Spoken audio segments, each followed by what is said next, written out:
तो next topic molecular genetics का देख ले रहे हैं हम लोग। सैटेलाइट डीएनए की कुछ बातें हम लोगों ने कर ली थी, थोड़ा सा और स्पेसिफाई करते हैं इसको और इलेबोरेट भी करते हैं साथ में। सैटेलाइट डीएनए क्यों कह रहे हैं इसको, पहले तो ये जानना ज़रूरी है। क्योंकि अभी हम बताएंगे कि कैसे इस सैटेलाइट डीएनए का जो बैंड है caesium chloride density gradient centrifugation के दौरान वो मेन बैंड से अलग बनता है। तो कोई भी चीज़ जो मेन बॉडी से दूर होती है उसको सैटेलाइट कहते हैं। जैसे moon is the natural satellite of earth, इसी तरीके से आर्टिफिशियल सैटेलाइट्स भी बहुत सारे आए दिन स्पेस में प्रोजेक्ट किए जाते हैं। तो वहीं से टर्म ये डिराइव्ड है basically.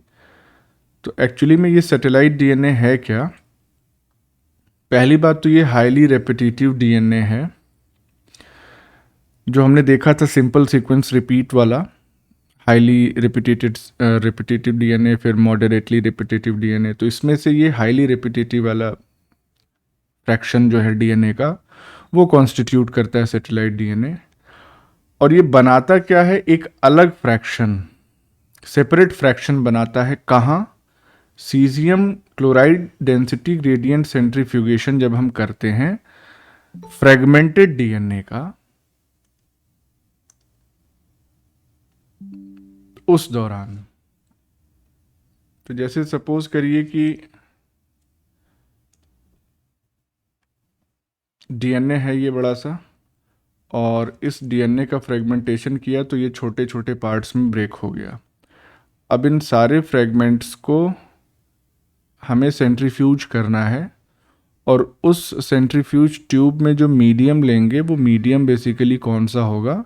The medium will contain caesium chloride. तो यहाँ से लेकर के यहाँ नीचे तक पूरा ये मीडियम भरा हुआ है सीजियम क्लोराइड का। अब इसमें फ़ायदा ये होता है सीजियम क्लोराइड लेने से कि जब इसको हम अल्ट्रा सेंट्रीफ्यूज मशीन में डालते हैं और सेंट्रीफ्यूगेशन इसका करते हैं, तो इस सीजियम क्लोराइड का एक डेंसिटी ग्रेडियंट इस्टेब्लिश हो जाता है। इसका मतलब ये हो गया कि ऊपर की तरफ जो होती है डेंसिटी वो सबसे कम होती है, यानी कि लोएस्ट डेंसिटी, और बेस की तरफ हाईएस्ट डेंसिटी होती है।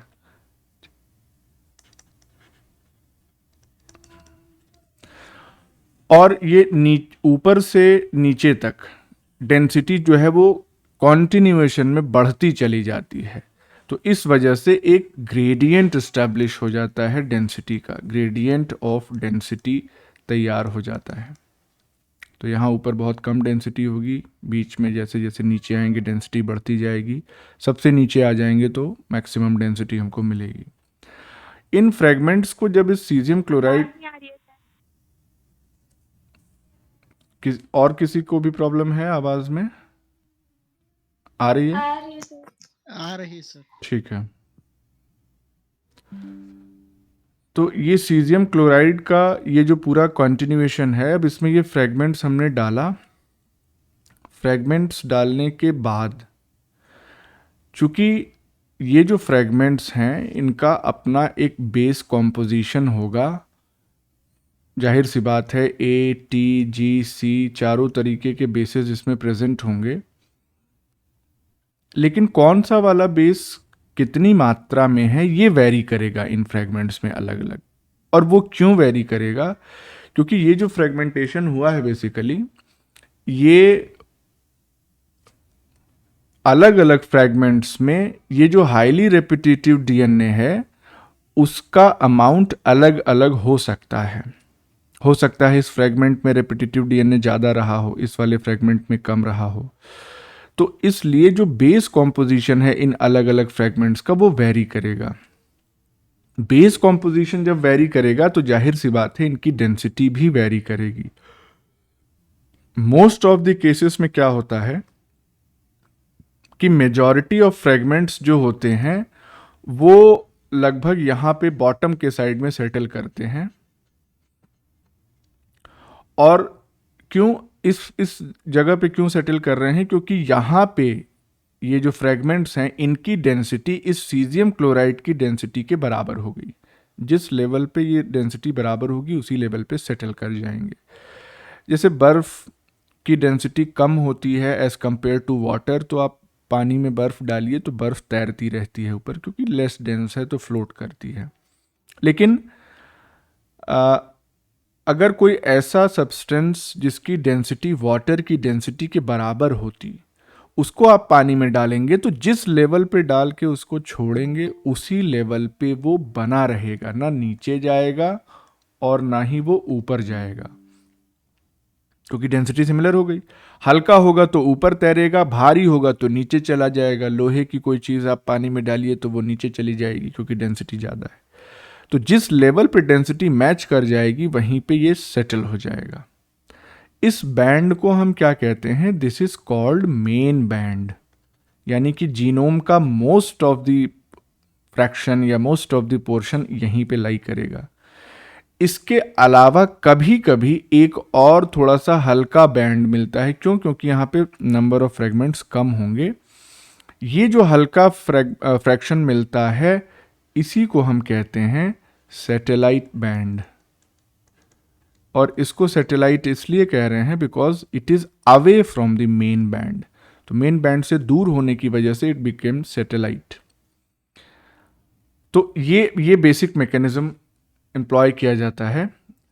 जरूरी नहीं है कि सैटेलाइट बैंड एक ही फॉर्म हो, दैट डिपेंड्स। अगर हायर यूकैरियोट्स की बात करें तो एक से ज़्यादा सैटेलाइट बैंड्स भी अलग अलग डेंसिटी के लेवल पे ऑब्टेन किए जा सकते हैं। इवन कुछ केसेस में ऐसा हो सकता है कि मेन बैंड के नीचे भी एक आध सैटेलाइट बैंड मिल जाए।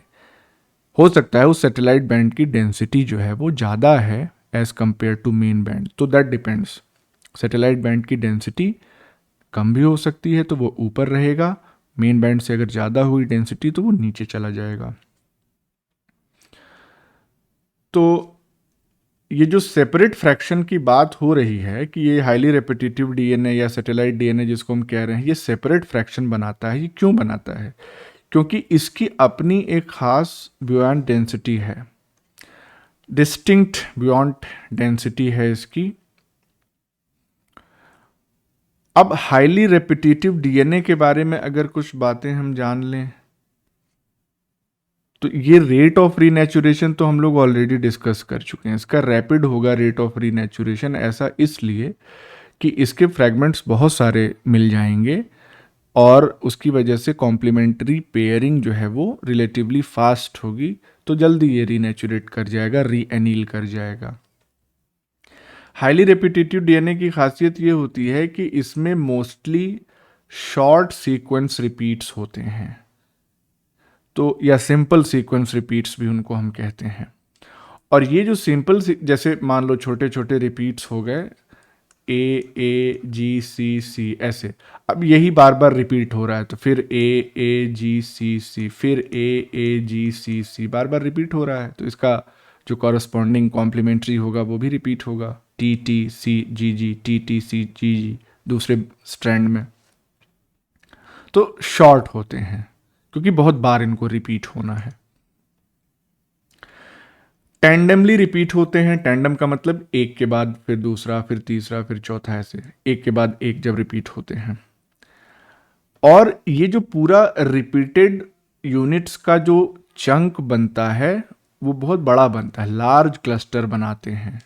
उस क्लस्टर की साइज जो है वो मोर देन 100 KB से लेके कई MB तक हो सकती है, मेगा बेसिस 10⁶ की रेंज में जा सकते हैं।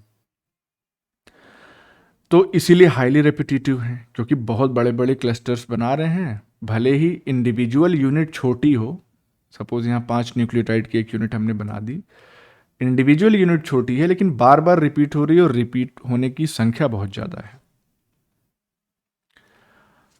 अब कभी कभी क्या होता है, इस टैंडम रेपिटेशन की वजह से, एक के बाद एक रेपिटेशन की वजह से, समटाइम्स जो इनका बेस कॉम्पोजिशन है वो कुछ डिस्टिंक्ट हो जाता है या अलग हो जाता है फ्रॉम द जीनोम एवरेज।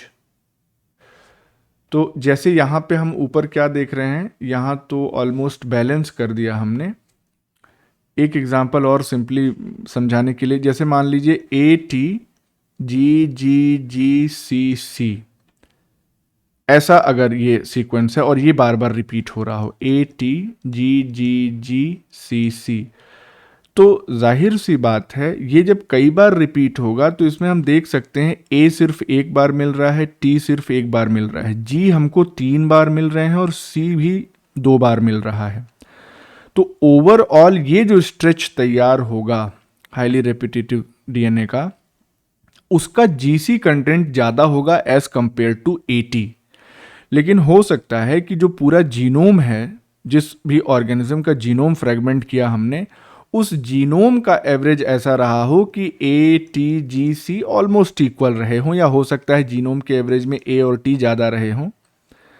तो इसलिए ये जो टैंडम रेपिटिशन हो रहा है उसकी वजह से जीनोम एवरेज से अलग बेस कॉम्पोजिशन हो सकता है किसका, हाईली रिपीटेड सीक्वेंसेस का, और इसी वजह से ये एक डिस्टिंक्ट सैटेलाइट बैंड बना देते हैं। अगर जीनोम एवरेज के बराबर ये होता तो फिर ये भी मेन बैंड में ही मिले हुए होते। वही पॉइंट यहां पे लिखा है कि such differences in base composition may create differences in beyond density, उत्प्लावन। हाँ, मतलब कि जीनोम में 80 और इनको इक्वल था, पर सीक्वेंस है इनकी वजह से उसमें कोई चेंज आ गया, इसका मतलब ये। जैसे जब हम फ्रेगमेंटेशन करेंगे, मान लो जीनोम की हम बात कर रहे हैं, फुल जीनोम की जब हम बात कर रहे हैं तो क्या कह रहे हैं कि हो सकता है वहाँ पे हम ये जो सीक्वेंस बता रहे हैं ये तो केवल रिपीटेड पोर्शन ऑफ डीएनए के सीक्वेंस की बात कर रहे हैं ना, उसमें ये sequence repeat ATGGCC GGGCC ATGGGCC यही बार बार रिपीट हो रहा है। जब हमने उस मेन पूरे डीएनए का फ्रेगमेंटेशन किया तो हो सकता है ये वाला दूसरे कलर से, ये वाला और ये वाला, ये वो पोर्शन रहा हो जहां पे हाईली रिपीटेड सीक्वेंसेस ज़्यादा मौजूद हैं।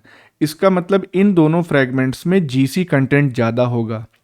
बाकी के जो पोर्शन हैं, फ्रेगमेंट्स हैं जो जीनोम के दूसरे हिस्से से आ रहे हैं, उसमें हो सकता है एटी कंटेंट भी जीसी के बराबर ही रहा हो या मे बी थोड़ा ज़्यादा रहा हो।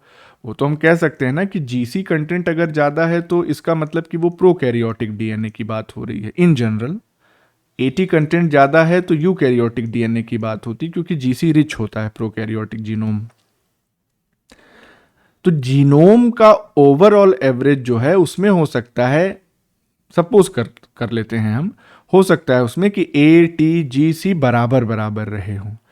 लेकिन ये जो फ्रेगमेंट्स निकल के आए जो कि हाईली रिपीटेड सीक्वेंस के फ्रेगमेंट्स हैं, उसमें अगर सीक्वेंस ये चल रहा होगा ATGGGCC, तो जब ये बार बार रिपीट होगा तो ये G और C ज़्यादा नहीं हो जाएगा इसमें। तो ये जीनोम एवरेज से, हाँ, जीनोम एवरेज से ये अलग हो जाएगा, और अलग होने की वजह से इसका जो बेस कॉम्पोजिशन है ये अलग हो गया। इस डिफरेंस की वजह से इसकी बियॉन्ड डेंसिटी भी अलग हो गई। तो अब यहां तो हम कह रहे हैं कि जीसी कंटेंट अगर ज़्यादा है तो जाहिर सी बात है ये बैंड नीचे बनेगा, क्योंकि इसकी डेंसिटी फिर ज़्यादा हो जाएगी। ऑपोजिट केस में लाइट होगा तो ऊपर बनेगा सैटेलाइट बैंड। आया समझ में? जी सर। अब ये जो डेंसिटी है, बियॉन्ड डेंसिटी है, रो से इसको रिप्रेजेंट करते हैं। फ्रैगमेंट जो है वो डबल स्ट्रैंडेड डीएनए का ही कर रहे हैं। तो ये डेंसिटी डिपेंड किस चीज पे करती है, बेस कॉम्पोजिशन पे, अभी हमने डिस्कस किया। और इसका एक फॉर्मूला है, rho is equal to 1.66 plus 0.098 into percent GC. कितना परसेंट जीसी कंटेंट है, ग्राम पर सेंटीमीटर क्यूब। तो सिंपली इसको याद रखने की ज़रूरत है। अब कभी न्यूमेरिकल या इस तरह का पूछ लेता है कोरिलेशन वाले क्वेश्चंस, तो उसमें आप इसको वैल्यू पुट कर देंगे परसेंट जीसी, या हो सकता है उसमें परसेंट 80 दिया हो और आपको परसेंट जीसी निकालना हो, तो वो चारगाफ रूल से भी निकाल लेंगे, उसमें कोई इशू नहीं है। तो थोड़ा सा ट्रिकी बनाने के लिए 80% दे देगा और फिर कहेगा बताओ अभी बियॉन्ड डेंसिटी क्या होगी इसकी। अब बियॉन्ड डेंसिटी क्या चीज़ होती है तो और कैसे पता लगाते हैं, तो इसको पता लगाने का बस ठीक है, एक्सपेरिमेंटली हम सेंट्रीफ्यूज करेंगे डीएनए को सीजियम क्लोराइड डेंसिटी ग्रेडियंट में, हमने अभी इलाबोरेट किया ही आपको। अब देखिए, ऐसे फ्रैक्शंस डीएनए के जिनमें जीसी कंटेंट का अंतर 5% से ज्यादा हो, उनको अलग अलग बैंड में सेपरेट किया जा सकता है डेंसिटी ग्रेडियंट के द्वारा। मतलब कि जैसे यहां पे हम कह रहे हैं ना ऊपर कि ये मेन बैंड बन गया और ये सैटेलाइट बैंड्स बन गए, ये एक दूसरे से तभी सेपरेट होंगे जब इन बैंड्स में जो फ्रेगमेंट्स हैं उनका जीसी कंटेंट 5% से ज़्यादा डिफर कर रहा हो एक दूसरे से। अगर 5% या उससे कम है डिफरेंस, तो सैटेलाइट बैंड बनेगा नहीं, वो मेन बैंड में ही समाहित हो जाएगा, तो सेपरेट नहीं कर पाएगी। ये टेक्निक उतनी सेंसिटिव नहीं है सीजियम क्लोराइड वाली कि वो 5% से कम डिफरेंस इन जीसी कंटेंट को भी सेपरेट कर सके या ऐसे फ्रेगमेंट्स को सेपरेट कर सके। तो ये एक पॉइंट है, फैक्चुअल क्वेश्चन है, आ सकता है।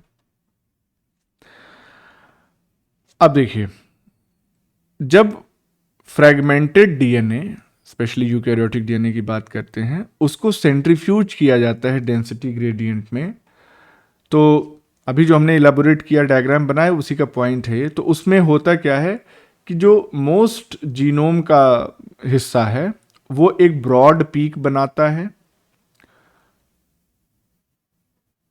और ये किस चीज को कॉरेस्पॉन्ड करता है? It corresponds to the average GC content of genome. जो ब्रॉड पीक बन रही है उससे अंदाजा लगा सकते हैं किस लेवल पे जाके वो ब्रॉड पीक है, जिसको हम मेन बैंड कह रहे हैं, यहाँ पे लिखा भी है, इसी को मेन बैंड कहते हैं, किस लेवल पे सीजियम क्लोराइड की ट्यूब में किस लेवल पे जाके सेट हो रहा है, वो उसका एवरेज जीसी कंटेंट उससे हम कैलकुलेट कर सकते हैं, पता चल सकता है। लेकिन मेन बैंड के अलावा कभी कभी क्या होता है कि एडिशनल स्मॉलर पीक या स्मॉलर पीक्स, एक से ज़्यादा पीक्स भी डिफरेंट वैल्यू पे दिख सकती हैं। उन फ्रैक्शन को ही हम कहते हैं सैटेलाइट डीएनए। बस जो डायग्राम बताया हमने एक्सप्लेन किया उसी का टेक्स्ट है ये। और इस सैटेलाइट डीएनए को हम क्या कहते हैं? सिंपल सीक्वेंस डीएनए या एसएसआर, सिंपल सीक्वेंस रिपीट। इसके बारे में भी बता चुके हैं, हाईली रिपीटेटिव में ही आता है ये।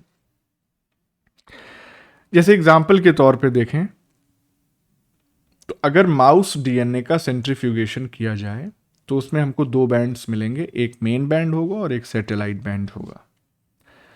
मेन बैंड जो यहां पे होता है वो 92% ऑफ द जीनोम को कॉन्स्टिट्यूट करता है, रिप्रेजेंट करता है, जबकि जो सैटेलाइट बैंड है वो बचा हुआ 8% उसको रिप्रेजेंट कर रहा है। मेन बैंड की जो बियॉन्ड डेंसिटी होती है वो कहाँ, किसके आसपास आती है? सेंटर्ड ऑन 1.701 ग्राम पर सेंटीमीटर क्यूब, जबकि सैटेलाइट बैंड की जो बियॉन्ड डेंसिटी आती है वो 1.690 ग्राम पर सेंटीमीटर क्यूब। इसका मतलब कि सैटेलाइट बैंड की डेंसिटी जो है वो कम है as compare to main band, तो ये ऊपर की तरफ पीक बनाएगा या बैंड बनाएगा। एक्सपेरिमेंटली इसको देखा जा चुका है। ग्राफिकली अगर इसको हम देखना चाहें यहाँ पे, तो अब वो बैंड ऐसे तो देखा नहीं जाता, उसकी ऑप्टिकल एब्जॉर्बेंस देखी जाती है। कितना, देखो बैंड पता लगाना सबसे सही तरीका है कि अगर अमाउंट ऑफ डीएनए ज़्यादा होगा तो जाहिर सी बात है वो इलेक्ट्रोमैग्नेटिक रेडिएशन को रिलेटिवली ज़्यादा एब्जॉर्ब करेगा। इसी एब्जॉर्बेंस के बेसिस पे ही हमने आपको वो भी बताया था कि किस तरह से कॉट कर्व बनता है, रीनेचुरेशन काइनेटिक्स कैसे पता लगाई जाती है, ये बता चुके हैं हम आपको। तो ऑब्जर्वेंस की वैल्यू यहाँ पे देख लेते हैं। मेन बैंड में और सैटेलाइट बैंड की वैल्यू आपने देख ही ली। मेन बैंड का कंटेंट ज़्यादा था, 92% बना रहा था, सैटेलाइट बचा हुआ 8%।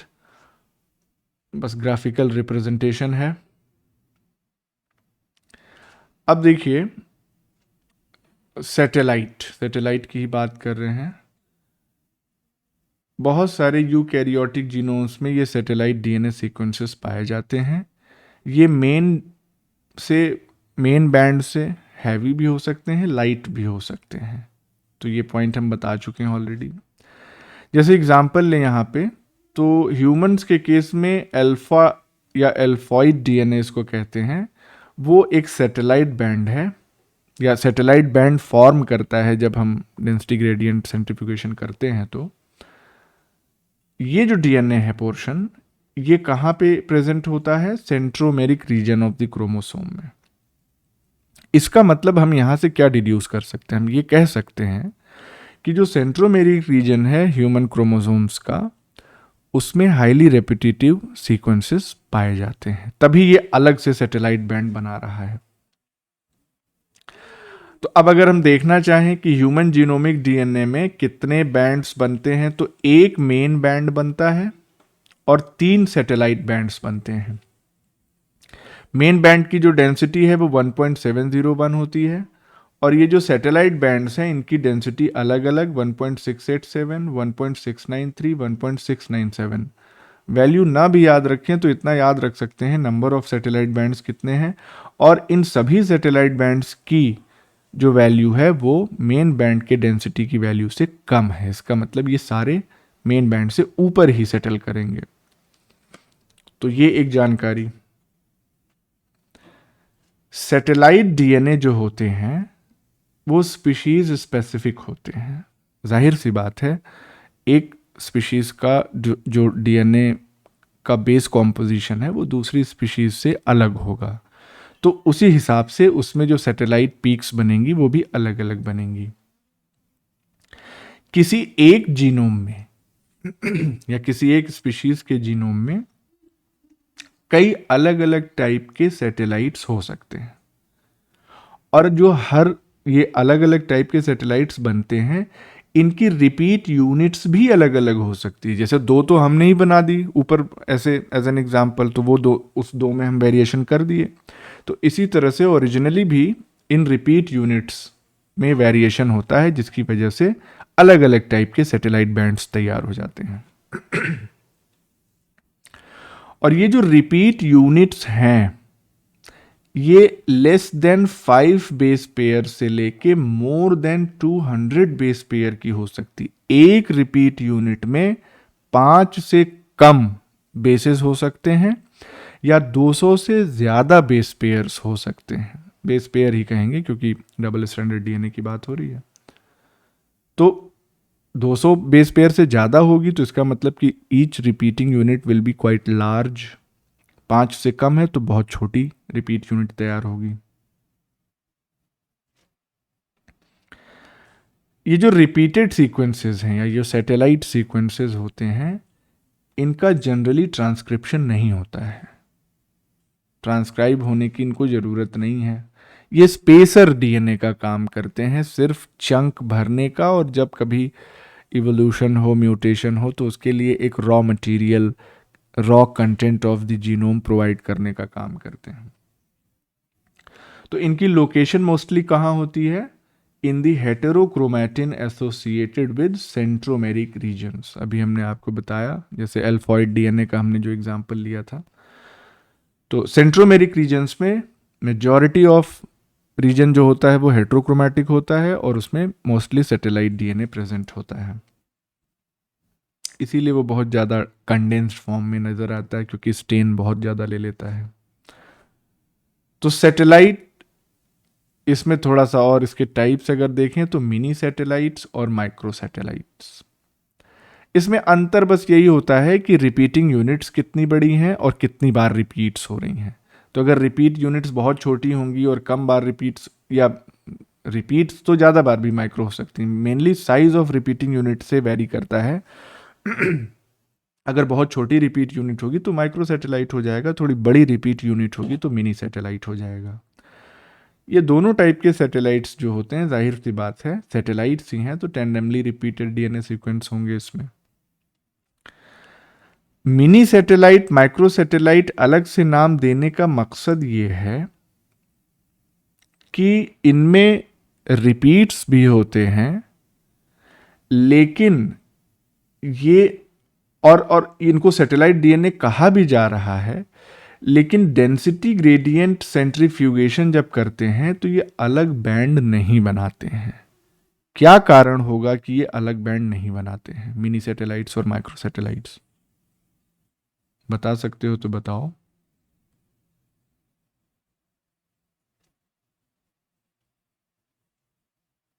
क्योंकि जवाब हम पहले दे चुके हैं। कारण ये है क्योंकि फाइव डेंसिटी उनकी मतलब जीसी कंटेंट। क्या था हाँ जीसी कंटेंट 5% से कम होता होगा इसलिए शायद। सही है, ठीक है, सही है। जीसी कंटेंट 5% से अगर कम होगा तो सेपरेट बैंड नहीं बना पाएंगे, यही कारण है।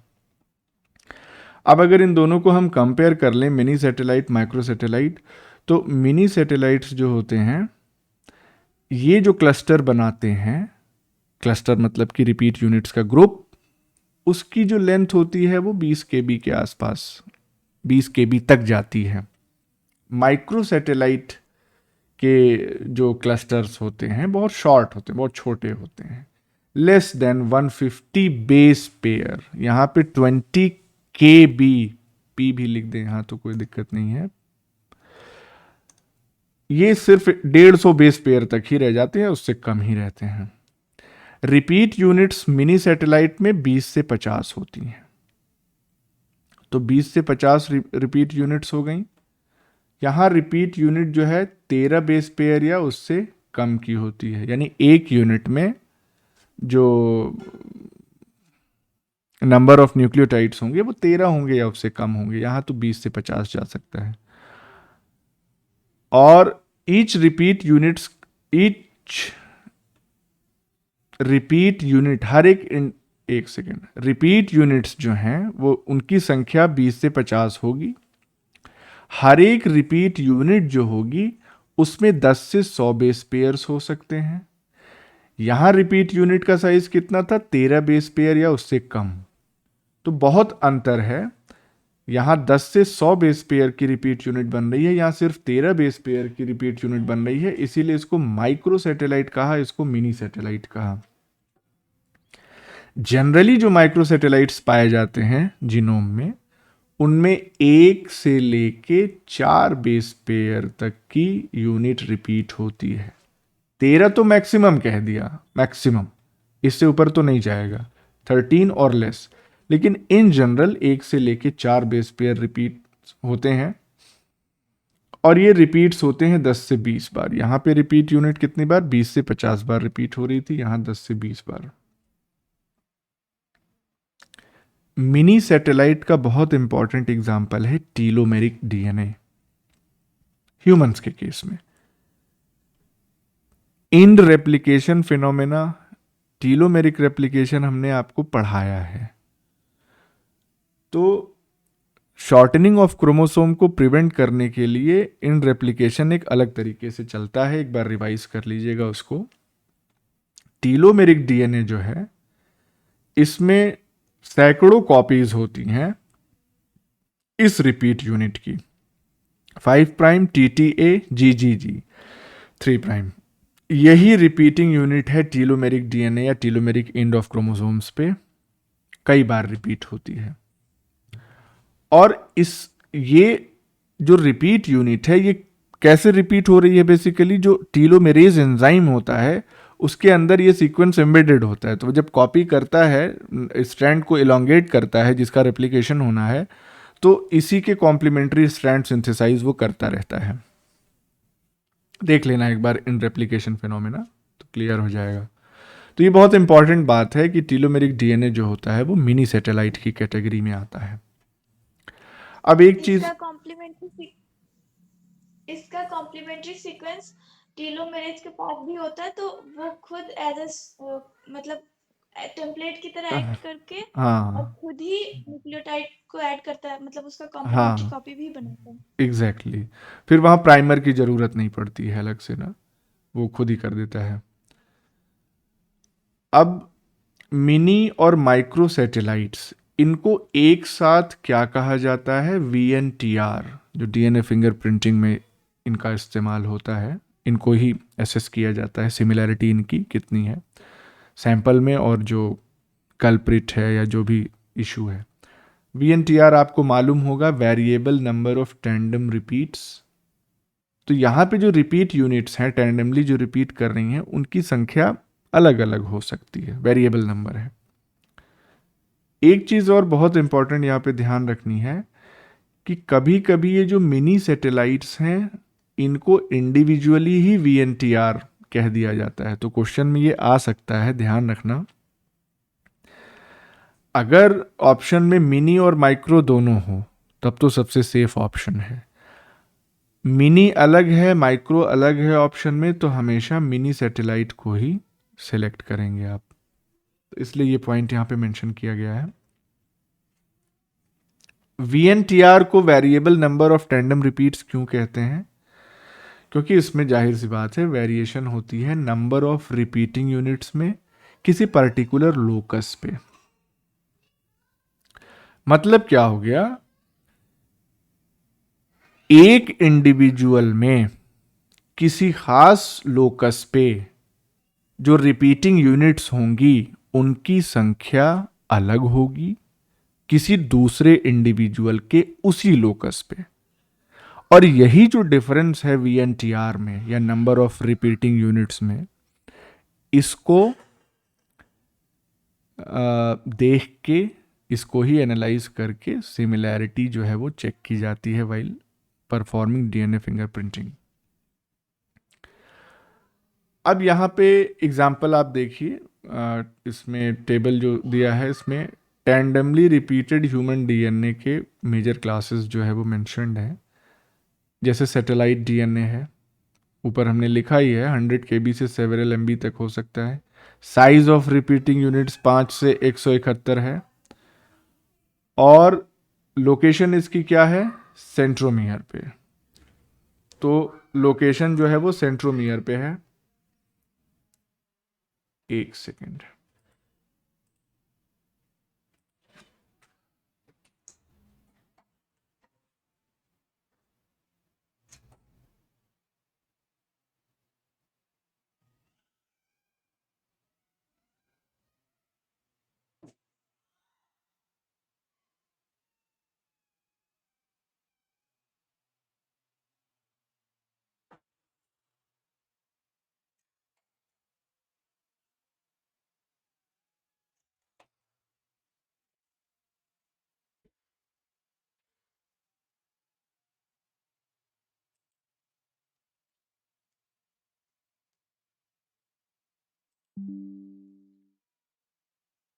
तो ये हो गया satellite DNA.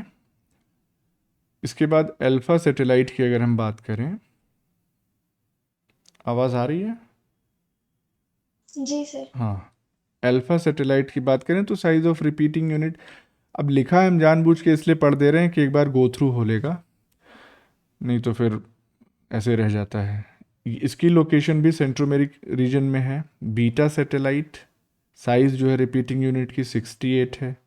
Peri centromeric reason, centromere के अगल बगल वाला इलाका। क्रोमोसोम भी स्पेसिफाई कर दिए 1 9 13 14 15 21 22 and Y. Mini satellite 20 KB तक साइज, 9 से 64 रिपीटिंग यूनिट्स जो साइज ऑफ रिपीटिंग यूनिट्स है। टीलोमेयर के पास माइक्रो सैटेलाइट 150 बेस पेयर से कम, साइज ऑफ रिपीटिंग यूनिट 2 से लेके 13, और ये पूरे थ्रू आउट ऑल क्रोमोसोम्स में ये डिस्पर्स्ड होते हैं। तो this was about satellite DNA. अब इसके बाद हम लोग नेक्स्ट टॉपिक देखेंगे, जीन।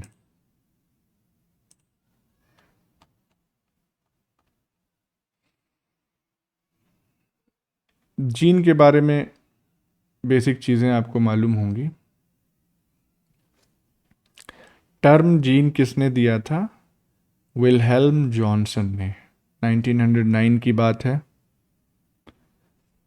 अब देखिए, जीन बहुत सिंपल सी डेफिनेशन कह देते हैं, फंक्शनल सेगमेंट ऑफ डीएनए, इसके लिए कोड करती, उसके लिए कोड करती। जैसे जैसे एडवांसमेंट होती गई, नई नई डिस्कवरीज होती गई, वैसे वैसे जीन की जो डेफिनेशन है उसमें भी इम्प्रूवमेंट होता चला गया। जीन और प्रोटीन में जो लिंक था वो सबसे पहले आर्किबाल्ड गैरड ने बताया था। इन्होंने ये बताया कि जीन्स जो होती हैं वो प्रोटीन की सिंथेसिस के लिए रिस्पॉन्सिबल होती हैं। बहुत बड़ा कोरिलेशन था, छोटी मोटी बात नहीं थी। 1902 की बात है ये। और इस निष्कर्ष पे ये पहुंचे कैसे? इन्होंने एक बीमारी पे काम किया, एल्केप्टोन्यूरिया। एल्केप्टोन्यूरिया एक मेटाबॉलिक डिसऑर्डर है जो कि इनहेरिट होता है। तो it is an inherited metabolic disorder. अब इस बीमारी में होता क्या है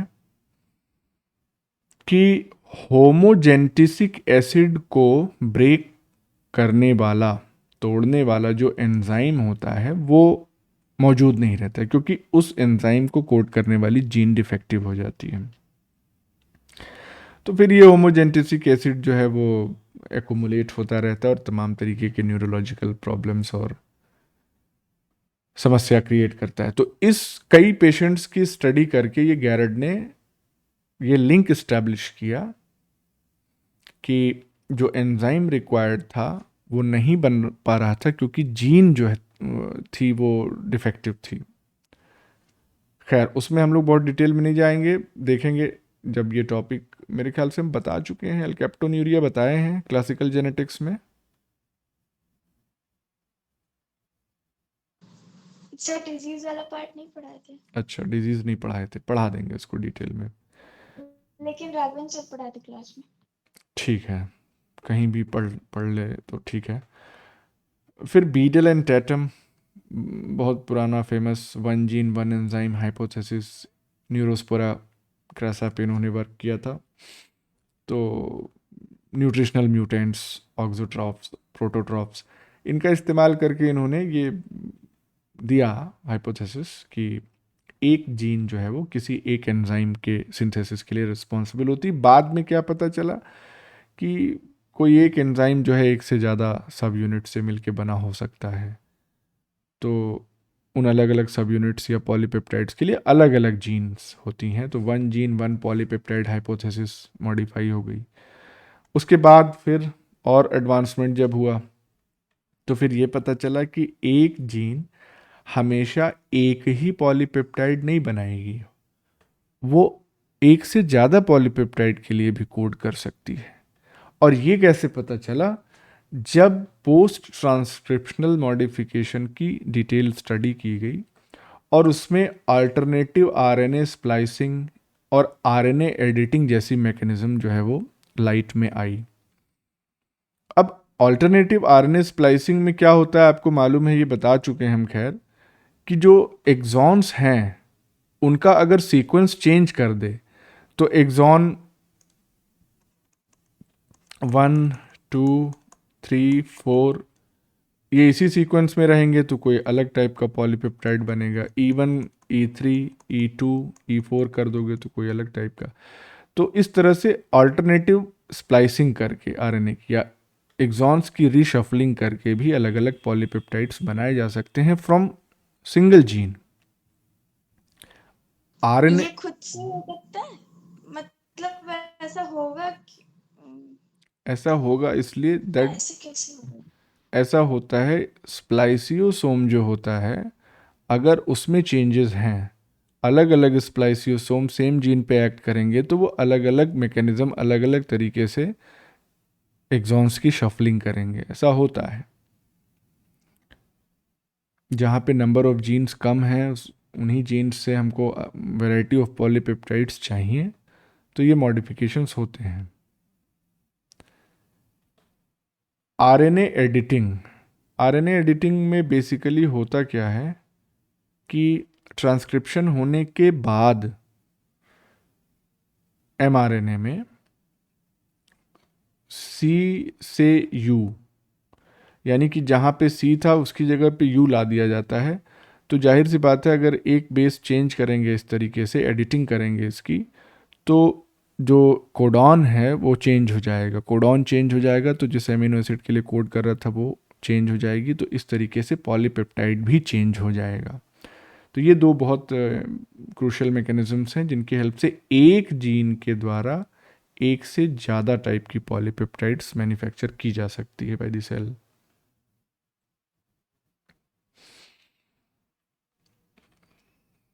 हायर यूकैरियोट्स की अगर हम बात करें तो यहाँ तो ये भी है कंडीशन कि कई जीन्स एक साथ आके दो या उससे अधिक पॉलीपेप्टाइड्स का फॉर्मेशन कर सकती हैं बाय पोस्ट ट्रांसक्रिप्शनल मॉडिफिकेशन।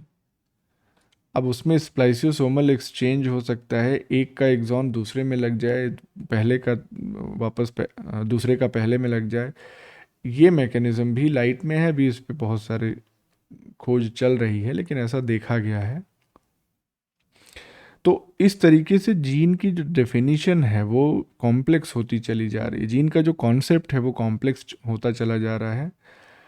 तो मॉलिक्यूलर टर्म्स में अगर जीन को हम डिफाइन करना चाहें तो जीन को हम कैसे डिफाइन कर सकते हैं? ये ऐसा सेगमेंट है डीएनए का जो एक्सप्रेस करता है अपने आप को, और एक्सप्रेस करने के बाद ये फंक्शनल प्रोडक्ट रिलीज करता है जो कि आरएनए हो सकता है, चाहे टी हो, एम हो या आरआरएनए हो, या एक पॉलीपेप्टाइड। और ये मॉलिक्यूलर डेफिनेशन भी आप कह सकते हैं, क्लासिकल डेफिनेशन भी आप कह सकते हैं, अगर आप आरएनए को ना यहाँ पे ऐड कर रहे हो, सिर्फ पॉलीपेप्टाइड की बात कर रहे हो, लेकिन आरएनए ऐड कर दिया तो मॉलिक्यूलर डेफिनेशन हो गई। लेकिन फिर यहाँ पे ध्यान देने वाली बात यह है कि जीन जो है वो सिर्फ ट्रांसक्राइब्ड रीजन नहीं कंटेन करती। जीन में तो और भी बहुत सारे इलाके होते हैं, नॉन ट्रांसक्राइब्ड स्पेसर रीजन्स, और उसके अलावा इंट्रॉन्स वगैरह, फिर रेगुलेटरी सीक्वेंसेस होते हैं। तो वो सब कुछ ट्रांसक्राइब थोड़ी होता है। तो इसलिए ये तो कहानी लिखी हुई है कि it also includes DNA sequences required for synthesis of particular RNA, यानी कि भाई रेगुलेटरी सीक्वेंसेस जो होते हैं, और जो ट्रांसक्रिप्ट बनेगा किस वक्त बनना है, किस पर्टिकुलर सेल टाइप में बनना है, इन सारी चीज़ों को रेगुलेट करने वाले एडिशनल सीक्वेंसेस होते हैं जीन में। तो इसलिए जो करंट डेफिनेशन शॉर्ट कर दी गई, लेकिन अभी फिर उसको एलाबोरेट किया जाएगा कि gene is a functional segment of genetic material. अलग अलग तरीके के जैसे जैसे जितने भी फंक्शंस पॉसिबल वो सब करने वाला जो सेगमेंट है वो जीन कहलाता है। तो फंक्शन क्या क्या है? अब सीक्वेंस ऑन्टोलॉजी कंसोर्शियम जब बना तो उसमें जीन की डेफिनेशन प्रॉपर जो है वो निकल के आई। जीन क्या है? It is a locatable region of genomic sequence. पूरे जीनोम में एक स्पेसिफिक लोकेशन पे पाया जाने वाला, corresponding to a unit of inheritance. जाहिर सी बात है, इनहेरिटेंस जो ट्रेट्स का, कैरेक्टर्स का हो रहा है, उसकी यूनिट तो जीन ही है। Which is associated with regulatory regions, तो अब रेगुलेटरी रीजन्स की भी बात इंक्लूड हो गई। ट्रांसक्राइब रीजन्स, ऑफ कोर्स पहले के डेफिनेशन में तो ये इंक्लूडेड था ही, एंड और अदर फंक्शनल सीक्वेंस रीजन्स। तो अब अदर लगा दिया तो डेफिनेशन कंप्लीट हो गया। अब जो फंक्शनल रीजन्स आप इसमें डालना चाहें आप डाल सकते हैं। तो ऐसा नहीं है कि इसको याद करके कहीं लिखने की ज़रूरत है, समझने की बात है। इसमें जीन में क्या क्या चीज़ें शामिल हो सकती हैं वो सब कुछ मेंशन हो गया है। अब बात करेंगे number and size of protein coding genes की। प्रोटीन कोडिंग जीन्स की बात हो रही है यहाँ पे, आरएनए के को कोड करने वाली जीन्स की बात नहीं हो रही है। प्रोकैरियोट्स की अगर हम बात करें तो जो number of protein coding genes हैं is directly proportional to genome size. मतलब कि जितना बड़ा जीनोम होगा प्रोकैरियोट का, उसी रेशो में number of protein coding genes भी होंगी। ऐसा इसलिए क्योंकि प्रोकैरियोट्स का जो मोस्टली डीएनए होता है वो प्रोटीन को कोड करता है। Non coding region, non coding इलाके प्रोकैरियोट्स में बहुत कम, नहीं के बराबर पाए जाते हैं। तो इसलिए ये प्रोपोर्शनलिटी का साइन यहाँ पे आ जाता है। जैसे एग्जांपल देखें हम ई कोलाई जीनोम का, तो 4.6 मेगाबेस पेयर का जीनोम है और इसमें 4288 प्रोटीन कोडिंग जीन्स हैं। तो ठीक है, रेशियो समझ में आ रहा है। इसका मतलब ये हो गया कि लगभग 90% डीएनए जो है उसमें प्रोटीन कोडिंग सीक्वेंसेस प्रेजेंट है। तो अप्रॉक्स 10% जो है वो स्पेसर डीएनए होगा।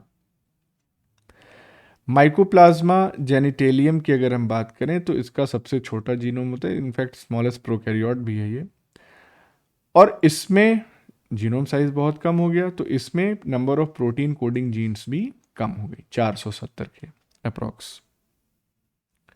यूकैरियोट्स में प्रॉब्लम है, यहाँ कोई कोरिलेशन नहीं है number of protein coding genes में और जीनोम के साइज में, क्योंकि बहुत ज़्यादा जंक डीएनए मौजूद होता है। जैसे एग्जाम्पल देखें, trichomonas vaginalis single cell parasite है, इसमें number of protein coding genes कितनी है? 60,000। सोचिए, ट्राइकोमोनास में। होमोसैपियंस हम अपनी बात करें तो यहाँ पे number of protein coding genes कितनी है? सिर्फ 21,000, इससे 3 गुना कम। लेकिन हमारा जीनोम का साइज तो बड़ा है इससे, उसके बाद भी number of protein coding genes कम है हमारे अंदर। यीस्ट की बात करें तो जीनोम साइज इसका 12 मेगाबेस पेयर है और प्रोटीन कोडिंग जीन्स की संख्या जो है वो 6000 के अप्रॉक्स है।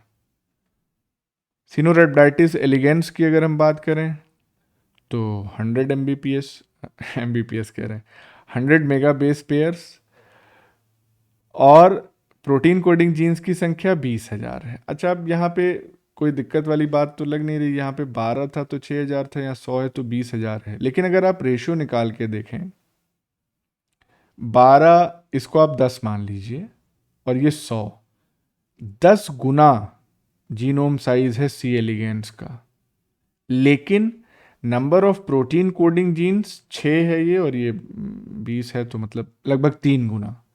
10 गुना जीनोम साइज बड़ा होने के बावजूद number of protein coding genes जो है वो लगभग 3 गुना ही है, वो भी 10 गुना होनी चाहिए थी। तो इसीलिए जीनोम साइज और प्रोटीन कोडिंग जीन्स की संख्या में कोई डायरेक्ट कोरिलेशन यूकैरियोट्स के केस में स्टैब्लिश नहीं होता। कारण मालूम है आपको, because of introns, junk DNA and other non coding regions of the DNA. Size of gene की अगर हम बात करें हायर यूकैरियोट्स में, एक जीन कितनी बड़ी हो सकती, तो वो वेरी करता है। कुछ जीन्स जो होती हैं उनकी साइज 2 मेगा बेस पेयर तक हो सकती है, लेकिन मोस्टली जो जीन्स होती हैं उनकी साइज 1 या उससे थोड़ा ज़्यादा, 1 मेगा बेस पेयर या उससे थोड़ा ज़्यादा होती है। एवरेज साइज है हायर यूकैरियोट्स के जीन्स की। तो ये कभी कभी इस तरह के क्वेश्चंस पूछ लेता है या कोरिलेट करने वाला, तो आइडिया होना चाहिए। अब देखिए एक्सॉन हम पढ़ते चले आए हैं शुरू से कि coding region of the DNA which is expressed in mRNA. तो अब थोड़ा सा मॉडिफाई करने की ज़रूरत है। एक्सॉन जो है टेक्निकली ऐसा कोई भी इलाका या ऐसा कोई भी रीजन ऑफ जीन है which is retained in A mature RNA. अब वो कोडिंग हो या ना हो ये कोई शर्त नहीं है, शर्त सिर्फ ये है कि अगर मैच्योर आरएनए में, यानी कि आरएनए के स्प्लाइसिंग के बाद अगर कोई सीक्वेंस मौजूद है तो वो एक्सॉन होगा। कोड कर रहा है नहीं कर रहा है, दैट डज नॉट मैटर। अब यहाँ पे जीनोम साइज और number of protein coding genes यहाँ पे लिखी हुई हैं, ये प्लीज़ आप पढ़ लीजिएगा। इसमें से कई एग्जाम्पल हमने ऊपर बता दिए हैं।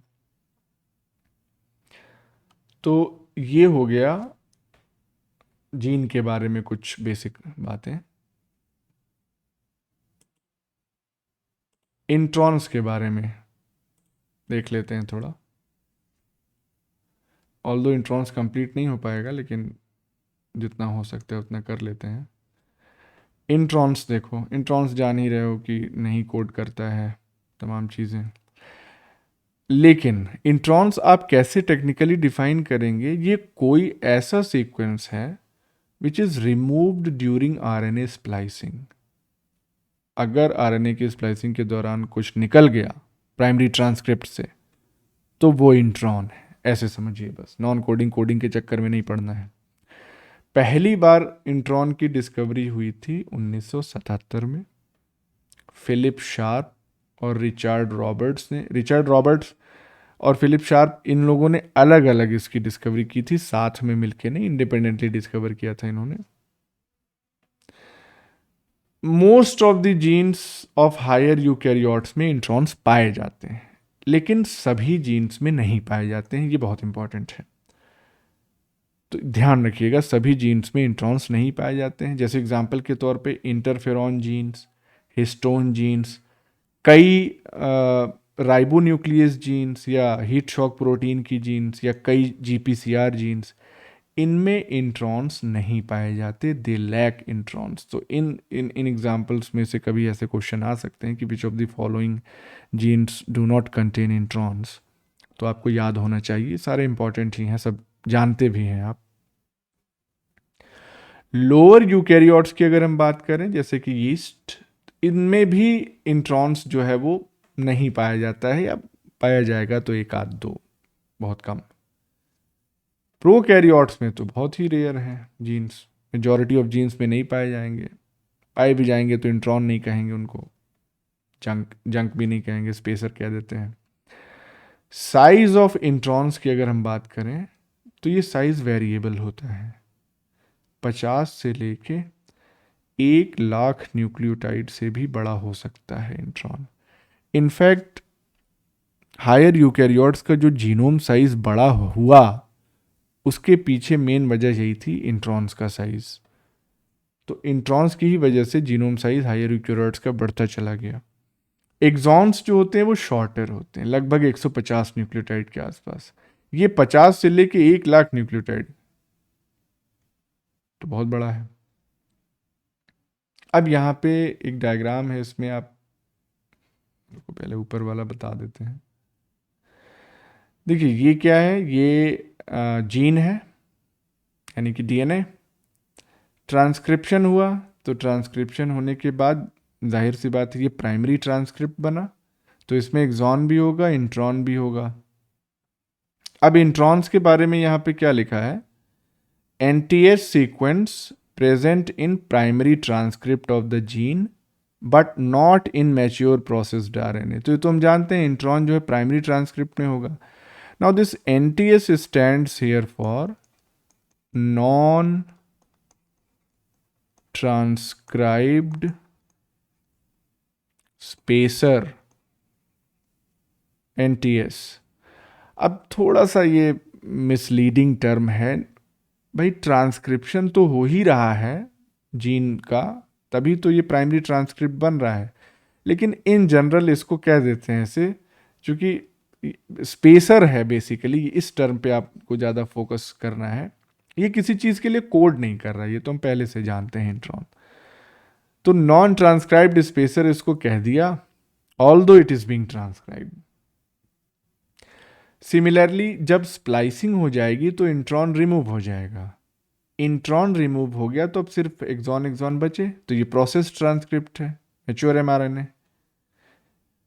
यहां भी एनटीएस सीक्वेंस इसको कह रहे हैं, इस वाले एक्सॉन को एनटीएस सीक्वेंस, एनटीएस यहां भी वही है। अब क्यों कह रहे हैं, क्योंकि ये वाला एक्सॉन जो है वो कोड नहीं कर रहा है, नॉन कोडिंग एक्सॉन है, तो ये स्पेसर की तरह एक्ट कर रहा है, यानी कि एक एक्सॉन और दूसरे एक्सॉन के बीच में बस ऐसे बैठा हुआ है। तो NTS sequences retained in the mature RNA and present in the same order in the gene and in RNA. जिस ऑर्डर में यहां थे उसी ऑर्डर में ये दोनों एक्सॉन्स फाइनल ट्रांसक्रिप्ट में भी हैं।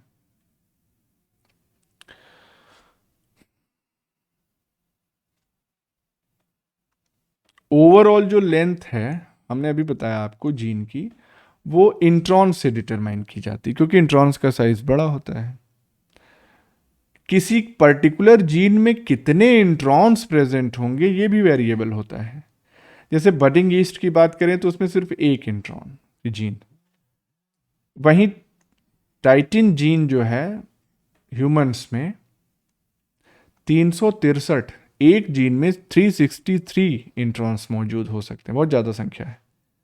जनरली क्या होता है, 6 से 7 इंट्रॉन्स पाए जाते हैं in a typical mammalian coding gene. तो टिपिकल मैमेलियन जीन में 6 से 7 इंट्रॉन होंगे। यहाँ तो आपने बहुत देख लिया, एक्सट्रीम है ये 363। दूसरी बात यह है कि जो इंट्रॉन के सीक्वेंसेस होते हैं वो बहुत ही कम कंजर्व्ड होते हैं, जबकि एक्सॉन जो है हाईली कंजर्व्ड होता है, क्योंकि एक्सॉन के ऊपर सिलेक्शन प्रेशर होता है कि अगर उसका सीक्वेंस चेंज होगा तो जो प्रोटीन के लिए वो कोड करेगा वो प्रोटीन भी चेंज हो जाएगी, और वो ऐसा अगर हुआ तो वो जिस जिस भी ऑर्गेनिज्म में वो प्रोटीन चेंज हो रही है उसमें बीमारी कॉज करेगी, बीमारी कॉज करेगी तो सर्वाइव नहीं कर पाएगा, सर्वाइव नहीं कर पाएगा, रिप्रोड्यूस नहीं कर पाएगा, रिप्रोड्यूस नहीं कर पाएगा तो अपनी जीन्स अगली पॉपुलेशन में, अगली जनरेशन में पास ऑन नहीं कर पाएगा। इंट्रॉन्स के साथ ऐसी कोई दिक्कत नहीं, होने दो गड़बड़, कुछ ऐसा फिजियोलॉजिकल इफेक्ट तो आएगा नहीं, मॉर्फोलॉजिकल इफेक्ट कोई नहीं आएगा। इसी वजह से इंट्रॉन्स बहुत तेजी से इवॉल्व करते हैं, चेंज होते रहते हैं। ये सब कॉन्सेप्ट वाली बातें हैं, इसको रिलेट करके क्वेश्चंस बनते हैं, तो थोड़ा सा इस पे गहन मंथन करना जरूरी है। सोचिएगा, जो बताया हमने उतना ही सोचना है, उससे ज़्यादा की ज़रूरत नहीं है। अब यहाँ पे एवरेज साइज जो है वो एक्सॉन और इंट्रॉन का लिखा हुआ है ह्यूमन जीन्स में, तो आप देख सकते हैं इंसुलिन जीन का साइज जो है 1.4 kb है, 3 एक्सॉन्स हैं, इंट्रॉन का average size 480, beta globin serum, अब देख लीजिएगा, इसको देखना जरूरी है इसीलिए हम इस पर अटैच कर देते हैं। तो this was all about today's class.